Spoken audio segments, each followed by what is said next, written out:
Arratsaldeon, eskerrik asko etortzeagatik. Gaur etorri gea liburu berri hau, Cuatro Reinas Navarras aurkeztera, gurekin Jose Luis Orella Unzue, eta, liburu hau, esango dizuet, gutxi gora bera laburki, ze gero hitza berari emango diot, baina, liburu hau atera dugu Navarralde Fundazioak bultzatuta, baina kasu honetan aurkezpena egin dugu baita ere Motako Gaztelua elkartearekin batera, gai hau bultzatzeko edo zabaltzeko. Digo que hemos venido a presentar el libro de José Luis Orella Unzue, Cuatro Reinas Navarras.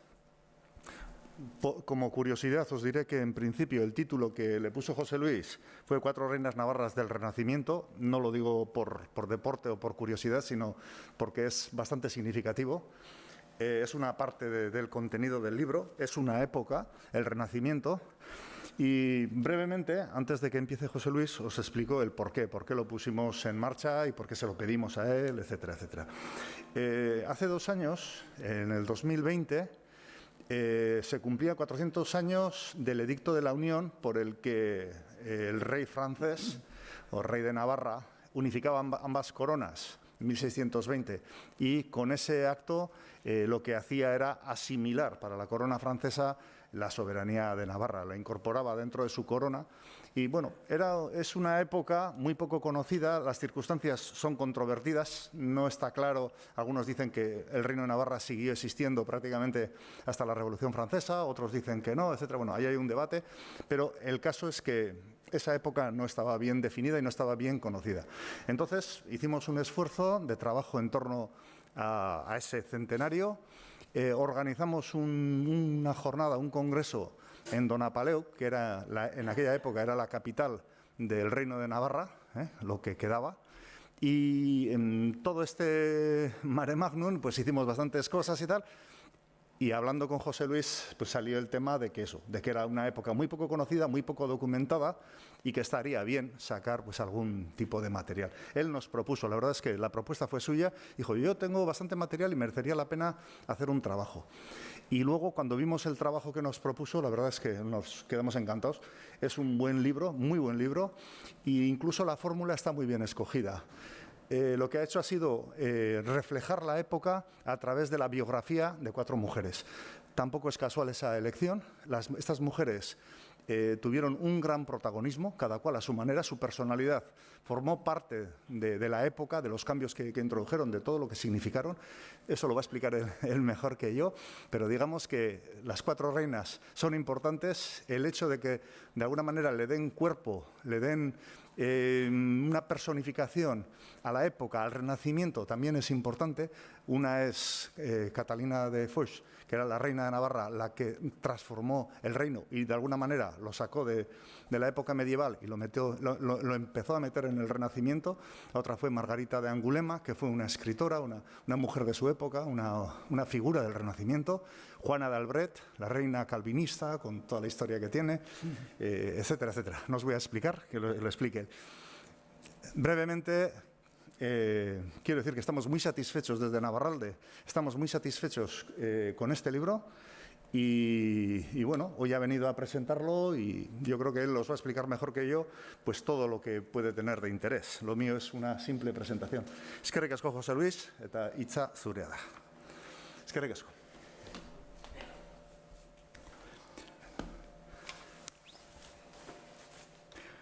Arratsaldeon denori, buenas tardes a todos. Voy a ver si en una media hora doy un esbozo de un siglo de historia del Reino de Navarra. Para algunos, el Reino de Navarra se acababa cuando el duque de Alba, el año 1512, con un ejército de unos 11.000 soldados, entraba en Pamplona, conquistaba Pamplona y expulsaba a los reyes legítimos del Reino de Navarra, los expulsaba fuera de las fronteras peninsulares. Por lo tanto, 1512 lo va a completar la corona española en 1515, cuando incorpore el Reino de Navarra, en Burgos va a incorporar el Reino de Navarra a la corona de España, eque principaliter, es decir, conservando muchas de las instituciones del Reino de Navarra, y para los españoles y su historiografía, el Reino de Navarra ya se había terminado porque se había incorporado en 1515 a la corona de España. Pero el Reino de Navarra, con los reyes que ahora voy a hablar y con las reinas que voy a desarrollar ahora, siguió subsistiendo al otro lado del Pirineo, precisamente en los territorios que tenía feudales hasta ese momento del rey de Francia, y sobre todo apoyándose en la Baja Navarra, va a crear un reino que va a tener una autonomía política y eclesiástica, sobre todo eclesiástica porque se va a desprender de la tutela que tenía el pontificado y el catolicismo con respecto a Navarra. Y así va a sucederse una serie de reinas que son Catalina de Foix, que es reina titular del Reino de Navarra desde 1468 a 1517. Le va a suceder Margarita de Navarra, desde 1492 en que nace hasta 1549. Es también reina titular. Juana de Albret, que es su hija, desde 1528 a 1572. Y por fin la última, Margarita de Valois, que no es reina titular, sino que es reina consorte de Enrique III de Navarra y IV de Francia, que es el que va a unir en su hijo, va a unir en 1620 la corona, el reino de Navarra a la corona de Francia. Por lo tanto, ahora en la diplomatura general existen dos reinos de Navarra, uno incorporado en 1515 a la corona de España y otro reino de Navarra, de cuya historia voy a hablar, de este siglo que va de 1512 a 1620, que se incorporará a la corona de Francia. Por lo tanto, una de las primeras cosas que hay que decir es que la historiografía española no considera al Reino de Navarra de ultrapuertos, de Baja Navarra y de las posesiones que tiene más allá de los Pirineos, no lo va a considerar como Reino de Navarra, porque el pontificado no admite a su embajador. Pero esto, en la diplomatura general, sigue existiendo este Reino de Navarra y, como he dicho, hasta 1620, hasta que Enrique III de Navarra y IV de Francia, aquel que dijo París bien vale una misa, y se convirtió del calvinismo al catolicismo, precisamente para poder ocupar el Reino de Francia y luego incorporar en su hijo, incorporarlo a Francia. Es, por lo tanto,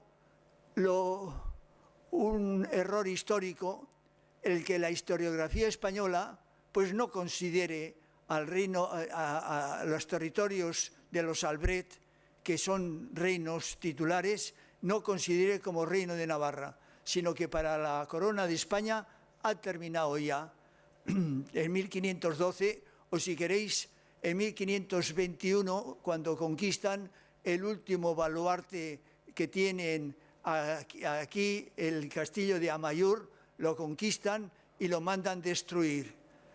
Y por lo tanto, para la historia española, el Reino de Navarra había terminado en 1512 o en 1521.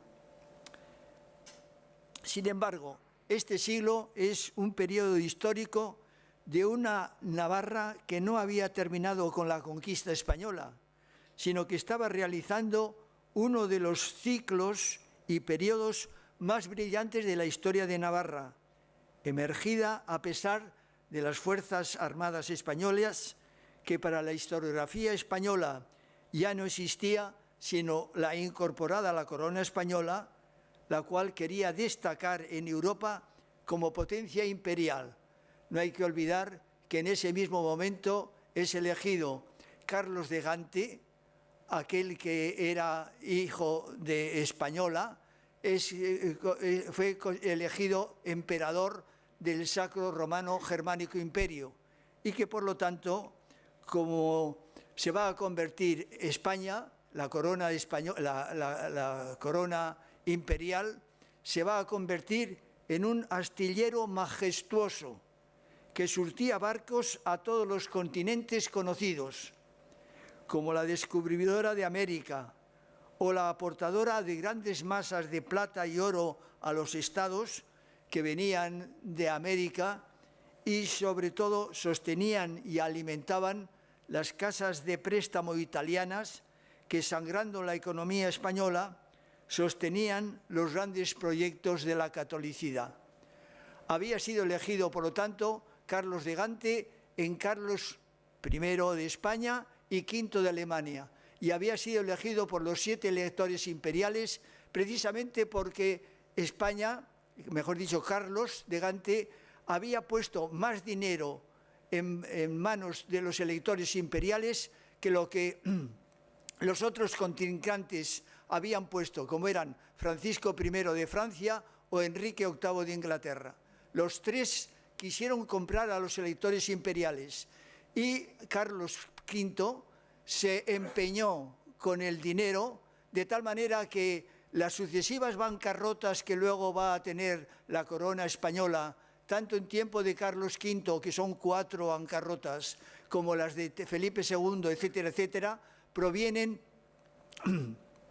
de esta deuda que Carlos de Gante tuvo al vender a los electores imperiales los dineros que tenía ingresados en España.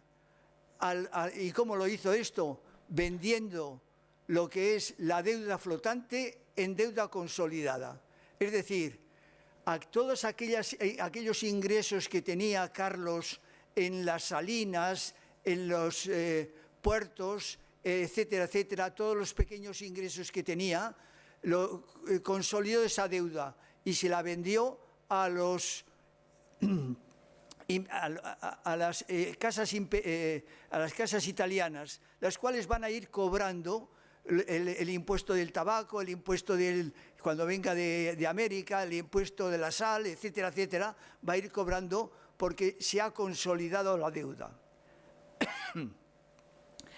Hay que, por lo tanto, subrayar la personalidad de un reino como Navarra que no iba al socaire de las ideas del imperio Carlos V, ni tampoco del pontificado, ni del Concilio de Trento, ni de la Contrarreforma, porque aunque asistió,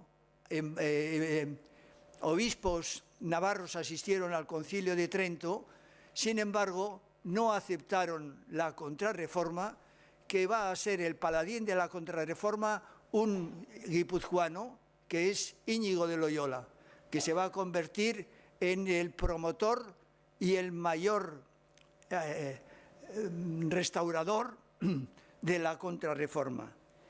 Y se sumaba a los españoles y se decía que el Reino de Navarra estaba creando la leyenda negra, cuando Navarra no hacía sino aceptar que quería subsistir, y para eso lo que va a hacer cada una de las reinas de las que voy a hablar va a hacer separarse del pontificado, y la reina Juana de Albret convertirá a las tierras y al reino de Navarra al calvinismo, precisamente porque era la única manera que tenía de sobrevivir entre dos potencias muy católicas y muy pontificias, como era la potencia española y la potencia de Francisco I y sus sucesores en Francia. Entre dos potencias católicas, la única manera que tenía de sobrevivir eclesiásticamente era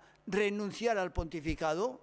El pontificado quiso varias veces llevarse a las reinas y juzgarlas, declararlas heréticas y por lo tanto quitarles la legitimidad al reino, y hizo convertirse al calvinismo con la ayuda de los pequeños principados alemanes que le dieron cobijo y le dieron protagonismo diplomático.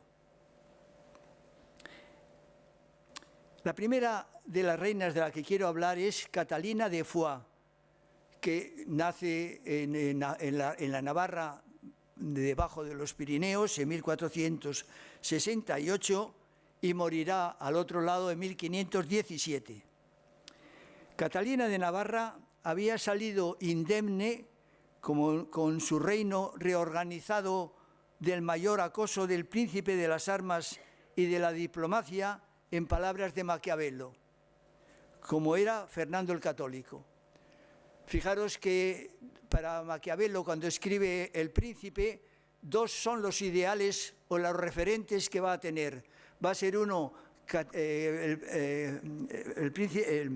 el Fernando el Católico y el otro va a ser César Borgia. Pues bien, los dos están estrechamente ligados a la historia de Navarra. Fernando el Católico porque la conquista, y porque César Borgia va, al casarse con una hija de los reyes de Navarra, va a convertirse en el general en jefe de los ejércitos navarros y morirá, por lo tanto, ahí junto a Viana y lo enterrarán allí en Viana, pero como jefe del ejército navarro. Pues bien, Maquiavelo, a la hora de escribir El Príncipe, tiene estos dos grandes referentes, dos grandes modelos. Los dos están relacionados con la historia de Navarra. Había salido, pues, Catalina de Foix a flote del acoso de las potencias internacionales, tanto imperiales como eclesiásticas, fraguadas por el pontificado y por el concilio. Porque, como sabéis, en 1511 y 1512 la cristiandad se divide en dos grandes obediencias: los que obedecen al concilio de Pisa, que está convocado por los cardenales, y los que obedecen al concilio de Roma. El reino de Navarra quiso mantenerse neutral y se mantuvo neutral, pero pagó las consecuencias, porque una vez que excomulgaron a los cardenales y al concilio de Pisa, también les excomulgaron al reino de Navarra, que se había mantenido neutral. Y por lo tanto, aunque había transigido con la corriente internacional el reino de Navarra en tiempo de Catalina de Foix de la expulsión de los judíos, sin embargo, se había separado de las corrientes europeas que condenaban a Erasmo y al erasmismo, creando en su corte un cobijo para Erasmo, y tuvo la gloria de que su hijo Enrique II el Sangüesino fuera proclamado rey en una nueva Navarra que nacía de sus cenizas de acoso español con protagonismo internacional. Por lo tanto, Navarra bascula y quiere ser y se mantiene neutral ante la autoridad política y ante la autoridad eclesiástica, ante el concilio de Pisa y ante el concilio de Roma. Pero los dos van a pretender agazaparla y someterla. De esta reina podríamos decir que hay algunos elementos de interés, como puede ser este año sobre todo, el que tenemos de celebrar a Amaiur y el reino de Navarra. Pues bien, en 1511, en la batalla de Noain, que está cerca de Pamplona, perdieron los reyes navarros la última oportunidad de tener una independencia de reino de Navarra debajo de los Pirineos. Y por lo tanto se cobijaron en Amaiur con ayuda del ejército de Francisco I, y conquistaron el castillo de Amaiur, y ahí estuvieron, como digo, hasta que en 1522 van a ser derrotados. Pero así como entró las tropas de los agramonteses navarros, sabemos quiénes son agramonteses y beamonteses, todo el País Vasco estaba dividido en dos grandes partidos políticos, dos grandes tendencias, los agramonteses y los beamonteses en Navarra, y oñacinos y gamboínos en las tres provincias vascas. ¿Quiénes eran los oñacinos? Como la familia de los Loyola, aquellos que eran partidarios de que el rey de Castilla mandara y tuviera la soberanía de las tres provincias vascas. Estos eran los oñacinos. Y los gamboínos eran los que, por el contrario, querían seguir en la tutela del rey de Navarra. Y esta misma división de dos grandes bloques es la que se repite en agramonteses y beamonteses. Beamonteses son los que en Navarra pretenden, hasta el día de hoy, porque esta división de agramonteses y beamonteses ha pervivido a lo largo de la historia, y ahora hay un grupo de navarros que podríamos decir que son beamonteses, que pretenden que la Corte de Madrid, en este caso concreto, domine y avasalle a las instituciones navarras. Y estaban los agramonteses, que por el contrario defendían la legitimidad de los reyes de Navarra. Esta gran división, que también la tenemos en el País Vasco, por supuesto, no hay que olvidar que ahora la inmensa mayoría de los vascos son oñacinos, y hay muy pocos que sean contrarios a los oñacinos, es decir, que pretendan una autonomía, podríamos decir que autonomía o independencia de los vascos con respecto a España. Pues bien, los que fueron derrotados en Amaiur en 1521 se acogieron al castillo de Amaiur, y otros se acogieron a la ciudad de Fuenterrabía, de Hondarribía, que fue reino de Navarra desde 1521 hasta 1524, en que hubo que entregar, los navarros entregaron a Castilla la ciudad de Hondarribía, después de la batalla de San Marcial, pero todo esto lo celebraremos cuando sea el centenario de 1524.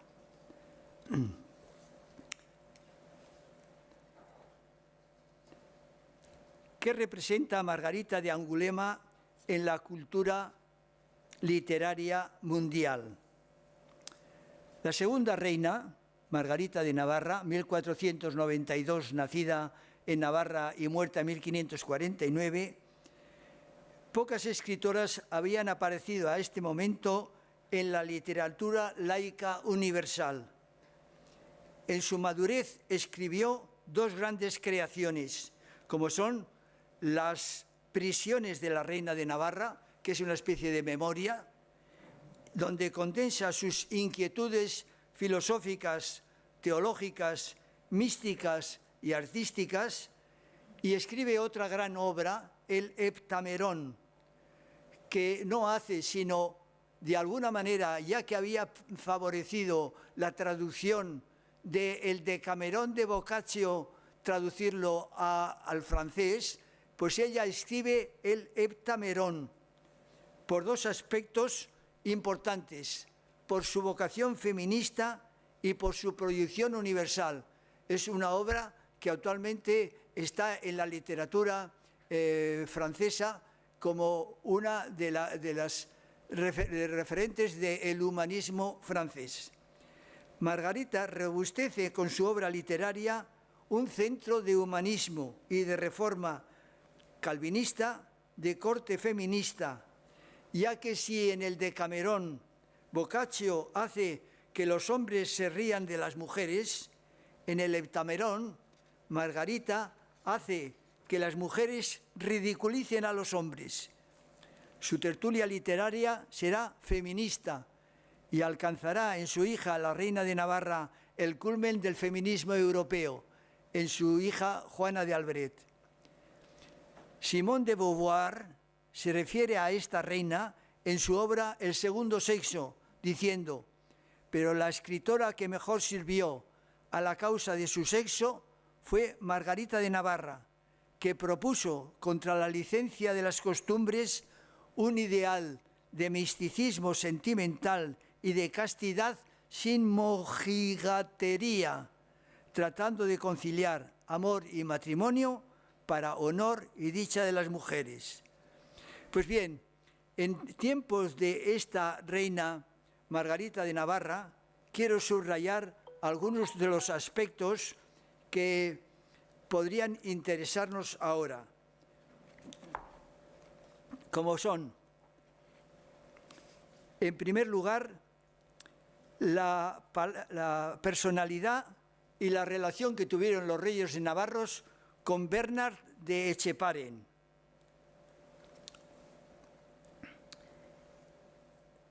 Como sabemos, la primera obra escrita en euskera, Lingue Vasconum Primitiae, primicias de la lengua de los vascones, es una recopilación de 15 composiciones en verso, precedidas de un prólogo en prosa, y que fue impresa en Burdeos el año 1545. Gracias a esta reina se imprime la primera obra en euskera. Está escrito en dialecto bajo-navarro del euskera.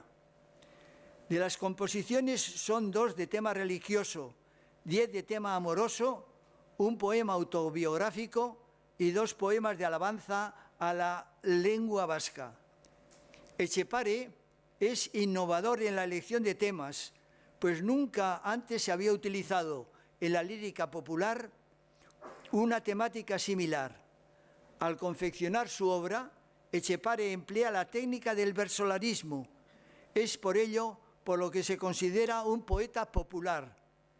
El tema del amor es tratado con inocencia pero con frescura. El autor se encuentra alejado de la línea cortesana ideal del medioevo europeo.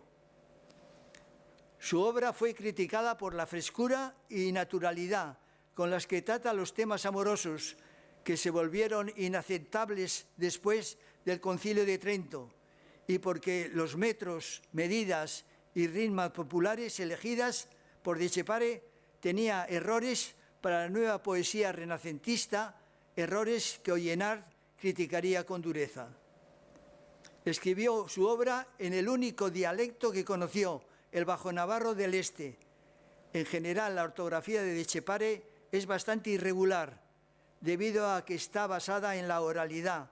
De todos modos, dado que su libro parece ser el primero publicado en euskera, carecía de modelos escritos a los que podía seguir. Esta reina, además de ayudar y promocionar la lengua vasca, también creó en Erak creó un círculo, o diríamos una academia, en la que unió ideas de la Reforma y ideas eclesiásticas. Por eso protegió a los libertinos espirituales, como Poques y Quintín, huidos de la persecución de Calvino por su carácter místico y por afirmar que la esencia de la perfección es la mística del que cumple el adagio ama et faz quod vis. Dentro de esta tolerancia se protegió a algunos reformados que se encontraron en dificultades y por lo tanto aceptó en este grupo de Nerac a Calvino o a Miguel Servet, que se denominaba a sí mismo, como sabéis, el doctor Navarros, y que luego fue ejecutado por el mismo Calvino. Calvino viajó a la corte de Nerac en 1534. Sin embargo, con anterioridad, estando por concluir sus estudios jurídicos, redactó para su amigo Nicolas de Copp, que había sido elegido rector de la Universidad de París, un discurso inaugural que fue el primer manifiesto de la Reforma y que Francisco I persiguió a sangre y fuego. Por eso esta reina podemos considerarla que es la primera mujer del Renacimiento. La autora del Heptamerón es, según Lucien Febvre, uno de los más irritantes enigmas de su siglo, ya que supo conjugar en su persona el ser pretendida de reyes como Enrique VIII de Inglaterra o Enrique II de Navarra.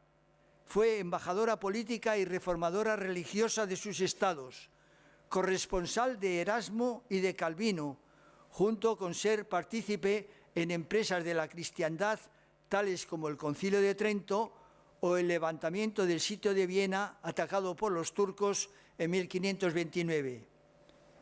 Forma parte de un ramillete de mujeres directoras de la política religiosa de la primera mitad del siglo XVI, junto con la duquesa Renata en Ferrara, Leonora Gonzaga en Urbino, Victoria Colonna en Roma y Lucrecia Borgia en los Estados Pontificios.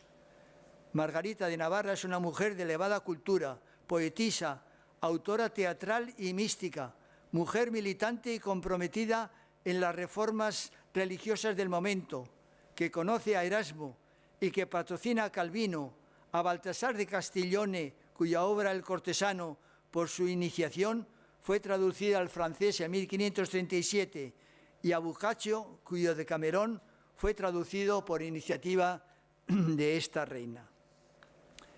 A esta reina le sucedió su hija Juana de Albret, que va a reinar de 1528 a 1572. Fue la gran reina de Navarra, que supo consolidar el nuevo mito de la nación navarra, no como la nación derivada de su historia peninsular, católica y agazapada en unas fronteras peninsulares y de reconquista, sino como la nación universal, de corte y protagonismo feminista, libre de ataduras del pontificado, asentada en la libertad de conciencia, en la propia lengua vasca y en el consorcio de las nuevas naciones que se estaban fraguando en una Europa nueva, como la que esbozó su hijo Enrique III de Navarra y IV de Francia cuando creó el proyecto del federalismo de todos los estados europeos. Juana de Albret consolidó la utopía de una nueva nación, una nación plurilingüe, que al francés y al castellano unió como lengua vehicular el bearnés y el vascuence, al ordenar a Leizarraga la primera traducción de la Biblia y el Nuevo Testamento a la lengua euskérica. Una nación asentada en las fuentes del cristianismo, pero del cristianismo no católico y tridentino, ya que su fuente de inspiración fue el Antiguo Testamento, y así optó, siguiendo a los libros del Antiguo Testamento, la interpretación de Calvino. Una nación de libertad de conciencia, ya que proclamó la libertad religiosa desde su reino, pudiendo las diferentes confesiones religiosas compartir los mismos templos bajo control de la autoridad civil, por lo que facilitó el que su hijo Enrique III decretara la tolerancia religiosa en el Edicto de Nantes de 1598, que es el primer edicto de libertad religiosa. Y por fin una nación europea, por lo que inició y consolidó el proyecto de un nuevo orden europeo que su hijo Enrique III concretó en la Confederación Europea de los Estados Unidos de Europa. Así lo llama él, la Confederación Europea de los Estados de Europa. Y en el proyecto contenía dos aspectos diferentes. El esencial consistía en establecer una coalición entre los estados europeos para acabar con la hegemonía de la Casa de Austria. Y el segundo implicaba el establecimiento de una federación de los estados cristianos. Sin embargo, esta reina, Juana III de Albret, tuvo que soportar la pérdida de parte de sus territorios que le arrebató de modo bélico Felipe II.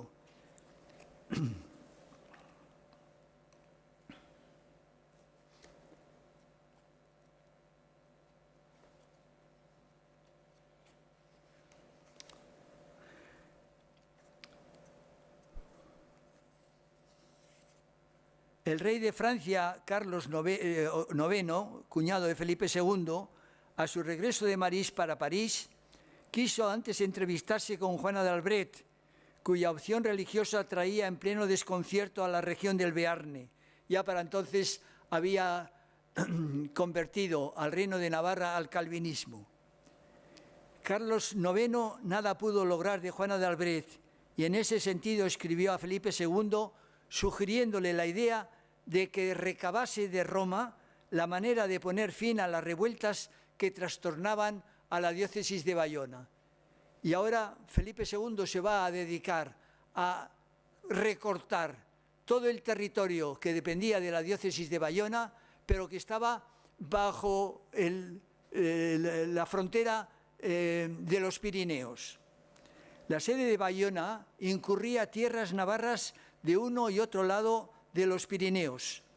Estas parroquias situadas al sur fueron las que pretendía el rey español y de las que fue despojada la corona de Navarra. Como veremos, el Papa Pío V, San Pío V, acabó concediendo a Felipe II que el arciprestazgo menor de Fuenterrabía, juntamente con los territorios de los valles altonavarros de Baztán, Lerín, Lesaca, Goizueta, Sant Esteban, Elizondo y Urdax, hasta el puerto de Velate, pasasen a la diócesis de Iruña y, por lo tanto, le despojó a la diócesis de Bayona de todos estos territorios. ¿Y por qué dependían de la diócesis de Bayona? Precisamente porque tenían el mismo dialecto euskérico. Pero esta recomposición de fronteras diocesana tuvo una larga historia en las Juntas Generales de Guipúzcoa y en las Cortes del Reino de Navarra. Hubo muchísimas protestas en las Juntas Generales, llevadas precisamente por los gamboínos, y lo mismo en las Cortes de Navarra. La provincia de Guipúzcoa seguía teniendo dificultades con la actuación de la sede pamplonesa en sus tierras. En la Junta de Hernani de noviembre de 1551 se presentó una petición por parte de Domingo de Leagui contra el vicario general de Pamplona por su actuación con legos seculares en perjuicio de la jurisdicción de los alcaldes de la villa. Por lo tanto, le desmochó, le quitó gran parte del territorio que tenía Navarra debajo de los Pirineos eclesiásticamente dependiendo de la diócesis de Bayona, y por decreto pontificio de San Pío V se lo incorporó a Iruña. Y por lo tanto Iruña va a tener también dialectos de la lengua euskérica independientes de los que estaban en Guipúzcoa. Y pasamos ya, porque el tiempo me parece que ya me está pidiendo que lo paso a hablar de la última reina, Margarita de Valois, 1553-1615. Esta no era reina titular, esta era reina consorte, era la reina esposa de Enrique III de Navarra y luego que va a ser reina de Francia. Y la repudió luego para casarse con otra reina, Enrique IV. Margarita de Valois, por su matrimonio con Enrique III de Navarra y IV de Francia, era una mente ilustrada, patrocinadora de literatos y músicos, motor de la vida cultural de la corte, seguidora del neoplatonismo que asumía la supremacía del amor platónico sobre el amor físico.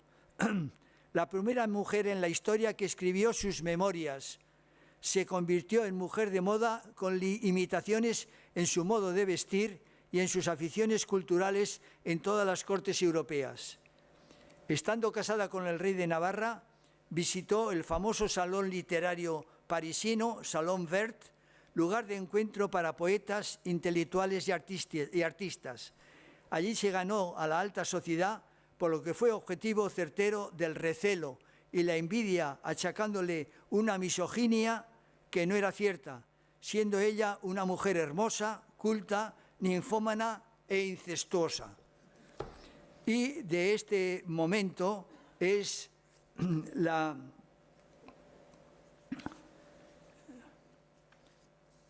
relación que tuvo William Shakespeare, 1564-1616, con la corte de Navarra. William Shakespeare, un dramaturgo inglés considerado como el mayor escritor en idioma inglés y el mayor dramaturgo del momento, fue el poeta nacional de Inglaterra, escribió 38 obras de teatro, 154 sonetos, 2 poemas narrativos y otros poemas. Pues bien, en su obra Los esfuerzos del amor perdido, Love, Labors Lost, afirma que Navarra es Wonder of the World. Love, Labor Lost es una de las primeras comedias en la que el autor designa a Navarra como la maravilla del universo, del mundo. Y se cree que fue escrita a mediados de la década de 1590 y publicada por primera vez en 1598. La obra comienza con el rey de Navarra y 3 nobles compañeros de la corte que prestan juramento para dedicarse a 3 años de estudio, prometiendo no ceder a la compañía de mujeres.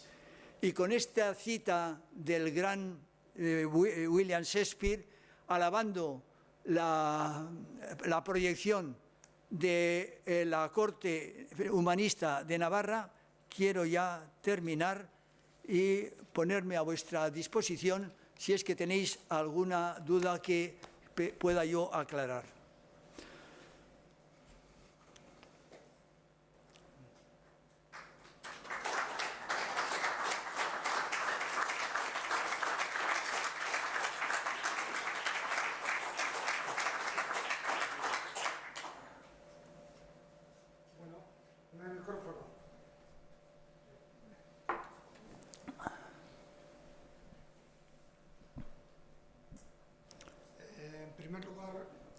En primer lugar, le preguntaría a usted, en cuanto a lo de las reinas, todo es novedoso para mí, pero en cuanto a la historia de Navarra, su conquista y tal, siempre hemos leído algo sobre esto. ¿Usted ha visitado la exposición que hay en Pamplona referente a la conquista de Navarra en el Archivo General de Pamplona, de Navarra? ¿La ha visitado? Sí. ¿Qué opinión le merece? ¿Cómo? ¿Qué opinión le merece? Bueno, vamos a ver. La conquista del Reino de Navarra tiene una grandísima historiografía. Y no solamente en el Archivo General de Navarra, sino que en muchos otros archivos se conserva documentación de la conquista del Reino de Navarra. Cuando hablamos de la conquista del Reino de Navarra, pensamos que son los castellanos los que vienen de Burgos o de Palencia, por ahí, para conquistar Navarra. Hay que caer en la cuenta que de los 11.000 o 12.000 soldados que tenía el duque de Alba, la inmensa mayoría de ellos, y lo testifico aquí en el texto, eran guipuzcoanos, vizcaínos y alaveses. Y por lo tanto, Guipúzcoa se había convertido en un centro donde se reunían todas las provisiones bélicas, económicas y de comida y de ganado de la Mesta para alimentar a ese semejante ejército. Los guipuzcoanos, que eran prácticamente todos soñacinos, conforman ese ejército del duque de Alba. Por lo tanto, no son, diríamos, castellanos de Toledo o de Palencia los que van a formar el ejército del duque de Alba, sino que son principalmente guipuzcoanos y 1.000 vizcaínos y unos 600 alaveses los que conforman ese ejército y si queréis yo te puedo leer cuál era el número de caballería y de peones que tenía el ejército del duque de Alba.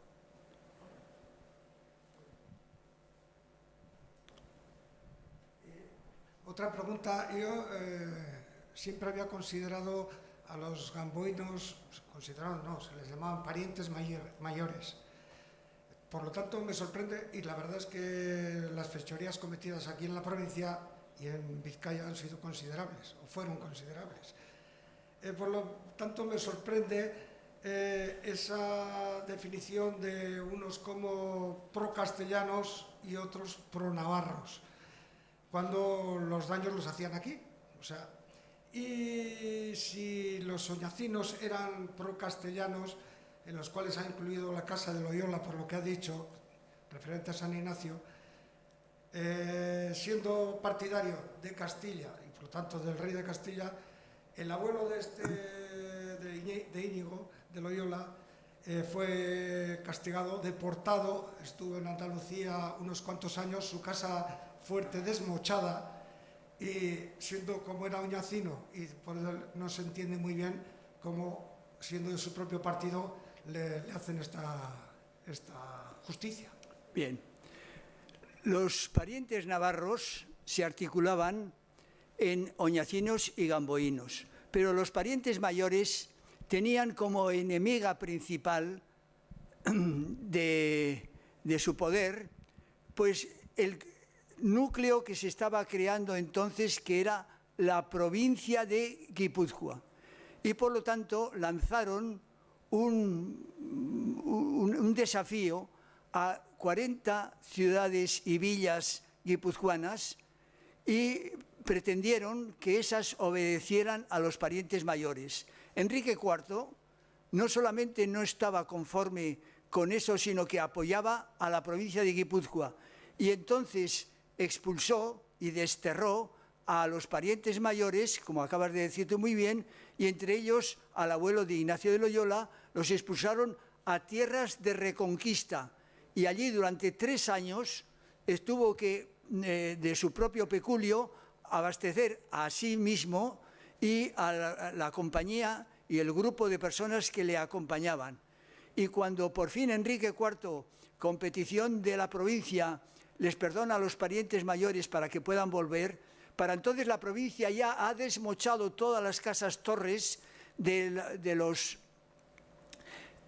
parientes mayores, y en este caso concreto el abuelo de Ignacio de Loyola vino y pudo restaurar la casa torre de Loyola, pero desde el primer piso, que es de piedra, hacia arriba, que es de ladrillo, pero con estilo mudéjar, es decir, con aquellos amigos que se ha traído de tierra de moros y que le van a ayudar a reconstruir la Santa Casa, como desde entonces la va a ver Íñigo de Loyola, y está prácticamente, con algunas reformas que las hizo en tiempo del padre Juan Plazaola, está conservada como estaba en tiempo del abuelo de Ignacio de Loyola.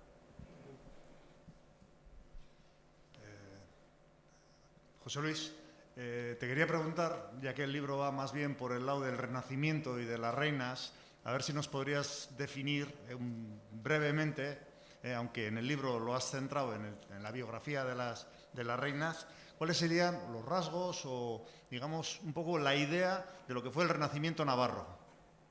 Bien. Te voy a leer los caracteres de la corte renacentista navarra, página 157. Una de las notas distintivas de la corte de Nérac era la acogida a las personas perseguidas por sus ideas reformistas.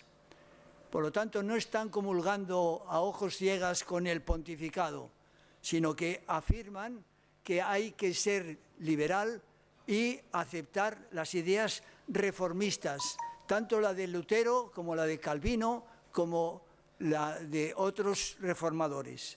Por esta razón fue foco de atracción de escritores, filósofos, artistas y reformadores franceses como Lefebvre de Taple, Clemente Marot, mientras traducía los salmos al francés, Antonio Heroet, Pontus de Thiard, Buenaventura Perrier o Francisco Rabelais, que recogía en su obra el ambiente de la corte navarra y aun frases en euskara. Hay que seguirle un poco la pista a Francisco Rabelais porque es interesante para aquellos que sois amantes de la lengua vasca. Igualmente, esta corte acogió a humanistas autóctonos vascos, entre los que pueden señalar a Bernard de Etxeparen. Este puede ser el humanismo vasco y egregio del que habla Rabelais en su obra, sin dar mayores especificaciones, ya que solo lo denomina Michel. También fue una característica del grupo de Nérac el manto de tolerancia que acompañaba las ideas de reforma y de novedad. Por eso protegió a los libertinos espirituales y por afirmar que la esencia de la perfección es la mística del que cumple el adagio, como ya he leído antes, ama et fat quod vis, ama y haz lo que quieras. Dentro de esta tolerancia se protegió a algunos reformados que se encontraron en dificultades, como el Calvino y Servet. Así Calvino optó por ir a la corte navarra y ahí está viviendo en la corte navarra. Bien, pues no sé qué más quería decir. ¿Ya está satisfecho? Pues con eso ya. Es un humanismo liberal, abierto a todas las religiones, a todas las lenguas y a todas las culturas. Y por lo tanto, que cree que en el Concilio de Trento se está cerrando y luchando, como lo va a hacer Íñigo de Loyola, cuando es general ya de los jesuitas, atacando a Erasmo y prohibiendo que sus libros puedan ser libros de texto en los colegios y en las universidades jesuíticas. Todo esto lo va a hacer Ignacio de Loyola, porque a Ignacio de Loyola hasta 1552 lo conocemos muy bien como general de la orden, pero de 1552 hasta 1556 en que muere, hay 4 años en la historia de Ignacio de Loyola que son muy conflictivos en su vida, en su salud y en sus conocimientos. De esta época es una carta que escribe a Alemania diciendo que todos aquellos que no comulgan con las ideas católicas pontificias sean quitados de sus puestos de trabajo, de sus puestos en la corte, y si persisten en la idea de seguir las nuevas ideas, que sean ajusticiados. Habla de ajusticiar a el hereje. Son palabras de Ignacio de Loyola. Dime.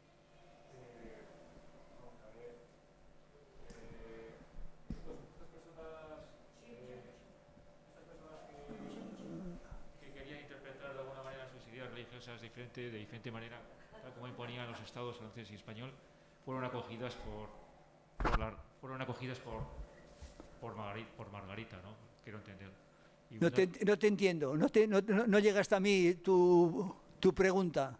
Entonces, estas personas, porque entre ellas fueron Calvino y Miguel Servet, que fueron acogidas, ¿qué diferencias pudo haber entre Calvino y Miguel Servet para que Calvino ordenara que se matara a Miguel Servet de esa manera?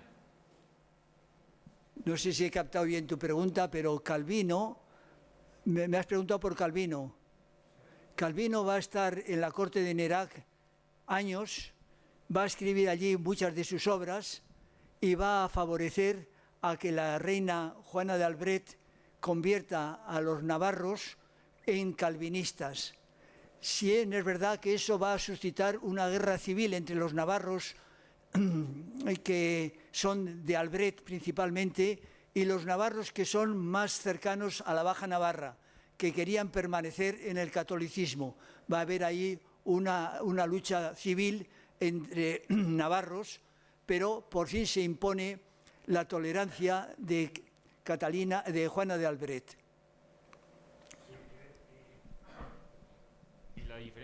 la diferencia que hubo entre Calvino y Miguel Servet para que éste ordenara su muerte es la pregunta que yo quería saber. La diferencia que hubo entre ellos.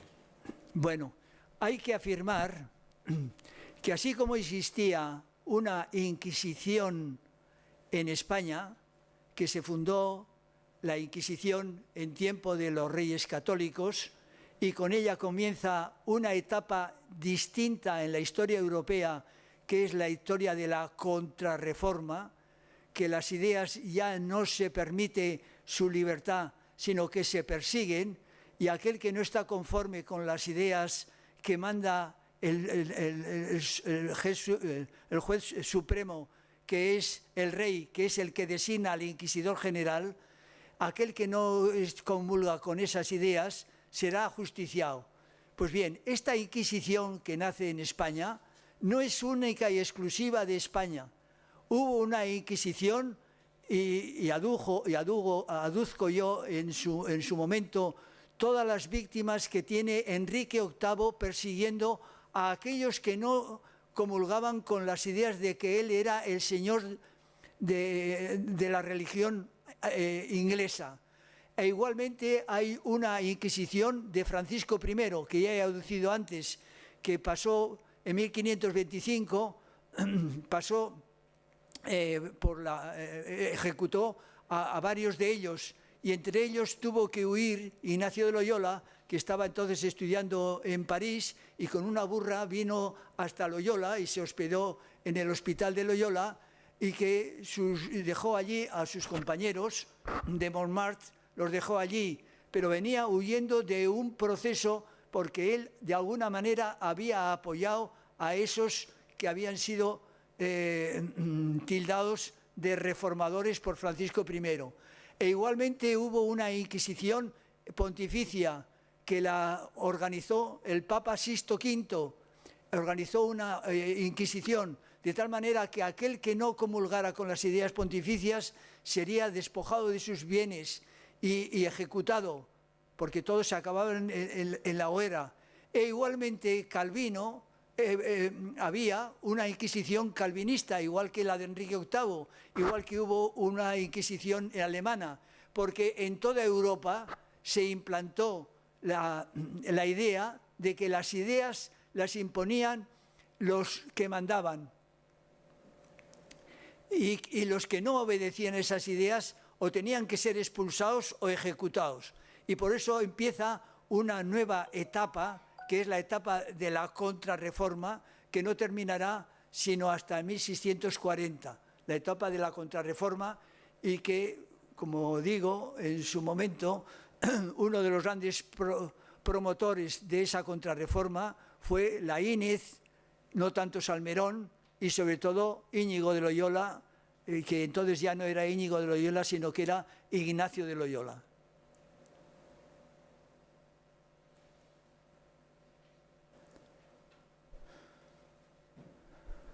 Bueno, pues habéis quedado todos satisfechos de las preguntas. Hasta otro momento.